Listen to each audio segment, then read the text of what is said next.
What's going on, everybody? Thanks for tuning back in to another episode of The Loud Bostonian. Today we're going to be reviewing The Meg. The Meg is a giant shark movie. There have been a ton of B-grade shark movies over the last few years, whether it be the Sharknado series, the Giant Shark, or the Mega Shark versus Giant Octopus series, Sharktopus, Sand Sharks, you name it. The world is crazy for sharks right now. Shark Week's still one of the most popular things on TV, so naturally the studios wanted to come together and make a giant, big-budget shark movie. So that's how we get to The Meg. The Meg is actually taken from a book called just Meg by Steve Alten. I listened to this book on Audible right after I saw the trailer for this movie, actually, and it was fantastic. It's so good, and I couldn't wait for this movie to come out, actually. That was actually one of the biggest movies I was excited for this summer. Jason Statham is the main character in it, so, you know, he's obviously a badass in most of his movies, the Transporter series, Fast and the Furious, Expendables. So the next progression of his badassdom was obviously to jump into fighting a giant shark by itself. So I was on board from the beginning. Even if I hadn't read or listened to the book, I would have been on board for this movie, because I love giant shark movies. I think that they're so goofy. So this is going to be a non-spoiler review in the first half, and then I'll jump into some spoilers at the end. My overall thoughts on the movie are that it's just a fun time at the movies. It's not going to win any Academy Awards. It's not the best, you know, shark movie out there. I mean, nothing's ever going to come close to Jaws. But this movie doesn't set out to do that. This movie, I think, if you're interested in seeing this movie, then you know what you're getting yourself in for. No one's going to see this movie and expecting to be this great, you know, horror movie or this great suspense movie. They just expect goofy shark action, and that's what you get. That's what you get through most of this movie. The supporting cast is pretty good. Jason Statham really is the one who nails it out of the park, in my opinion. He's great the whole movie. You get to see some comedy scenes out of him, which he doesn't really play around with too much in other movies, but he's very good in this. Rainn Wilson's probably the next standout to me. His character is kind of an eccentric Elon Musk type billionaire who's funding this aquatic expedition into the Mariana Trench to, I don't know what the hell they're doing down there, but basically they want to explore the deepest parts of the ocean, and that's where they find the mega shark, or the megalodon, if you would. Anyways, this movie's at its best when it just embraces its goofiness. When there's scenes in the movie that just are so goofy that you can't even believe that they decided to put it in the movie. But that's what you're going to see. You're going to see these sort of things. You know, these aren't the scenes that would ever be in Jaws, because Steven Spielberg took it way too seriously, as well he should have. But where this movie really shines is when it just totally embraces the campiness and just goes full on, let's just be as balls to the walls crazy as we can. And that's really where this movie comes through. There's tonal issues in this movie where I feel like halfway through this movie, or not even halfway through, I feel like they picked and choose where they want to place it in, where the actors were taking it very serious, which is good. You want them to take the movie seriously while they're filming it, but then you can tell the moments of levity and like comedy kind of get thrown in there, and it feels very choppy. I know that there's an interview out there where Jason Statham said that the movie he signed on to do was not the final product that this movie ended up being. Now, I know that this movie was originally intended to be rated R, and said they had to cut it down to PG-13 so they get more people into the audience. And you know what? I would have preferred it to be rated R. One of my biggest gripes with this movie is the body count isn't where it should be for a movie of this size. I mean, if you have a shark as big as this shark that they have in this movie, it should be just decimating people, and I would love to have seen a rated R version of this film. Having said that, it's still a good time at the movies. It's hot outside during August, guys. You want to go to the movies, you want to see something goofy and fun and just an air conditioner, just a popcorn flick at the end of August. This is a good movie to go and see for that reason alone. Overall, I would say I'd give it 3 out of 5 stars. It probably would have ended up being a little less, but my hype, or as much as I love the source material, I kind of lean a little the other direction, a little better than I would have had this movie not had source material and just come out as is. But so I give it 3 out of 5 stars. I think it was a decent time at the movies, and if you guys know what you're getting into, if you want to see a giant shark movie, if you love the B movies out there, then this is definitely a movie you want to check out.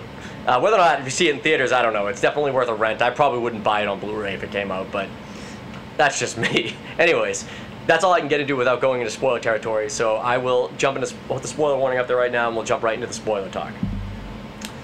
So this movie, like I said in my non-spoiler review, its best parts are the goofy parts that you can't expect to see. For example, there's a part where Jason Statham is literally swimming out to the mega shark so that he can put a tracking dart into it. They can't go near it with a boat because the thing has been notorious for attacking boats, so, single swimmer should be fine.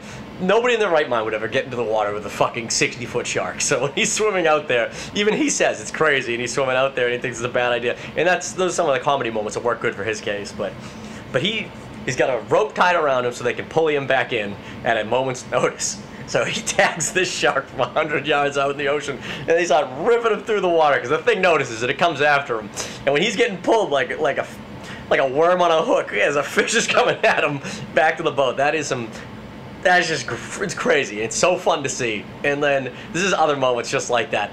The end of the movie is specifically when Jason Statham, he defeats the shark by punching a spear with poison through its eye.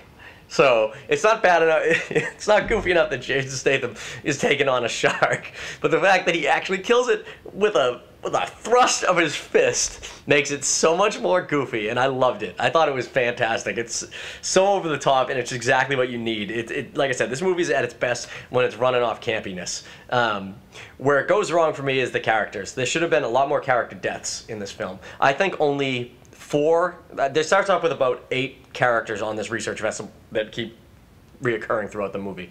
I think maybe only 3 of them die, and that seems way too low of a body count. Obviously there's a love interest thrown in there, and she has a daughter. Those 2 characters aren't getting touched. Okay, they're from the source material anyways. At least the daughter might not be, because I've only read the first book in the Meg series, so I can't. There's no daughter at that point. But the lead actress is definitely not going to die. Jason Statham's definitely not going to die, but it was just so goofy, and I had a great time with it. But hopefully you guys will enjoy this movie too, because like I said, it's a good time at the movies. It's not going to win the Academy Award. Anybody who's going to see this movie already knows what they're getting into. You're going to see it because you want to see a giant shark. You want to see, a giant shark on a big budget. Now the CGI isn't as good as it could be, and I think that also is a reason that the studio put a lot of money into this thing, but obviously not as much as they would have like a bigger budget picture. So, but had this been rated R, I think that this would have been a much better time at the movies. But you get what you get. PG-13, Jason Statham, giant shark. If those things are enough for you to get you into the theaters, then you're gonna have at least a decent time. Having said that, had they adapted more directly from the book, it would have been much better. The book is mainly, let's say 75% of the book is at night at the ocean, and the reason they do that is because the shark that they bring up from the bottom of the ocean has never seen the light of day, so it can't come up during the day, and that actually makes it way more scarier. All the deaths and all the crazy shit that goes down in the book at night make it so much more intense, because you literally can't see that giant shark until it's on you, and there's nothing you can do about it at that point. But this movie obviously had to set it during the day because visually it's better to see the shark. It would have been more difficult to get the shots at night.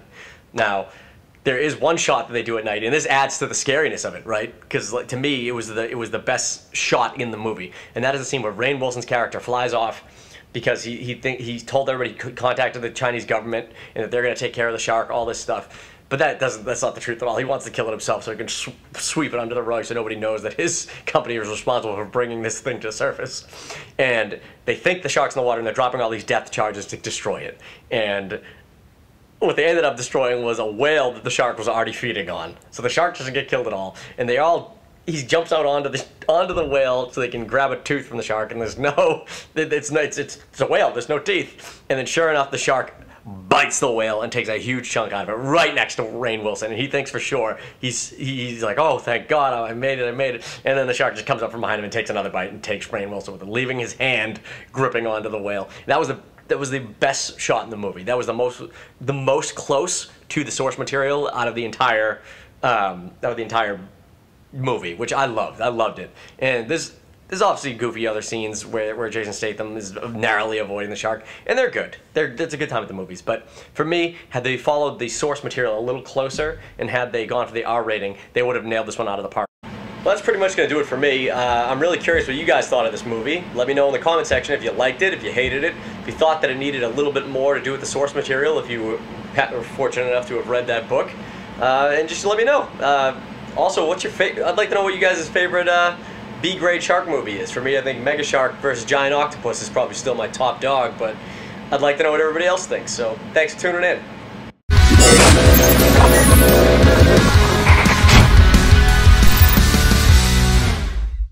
Hey guys, thanks for tuning into my video. If you like what you saw here and you want to see more, please hit that like button. Please subscribe below. We're going to try to bring you as much content as we can through the remainder of the year. And if you guys have any suggestions of videos you want to see, let me know in the comments section. Thanks for tuning in, and we'll see you next time.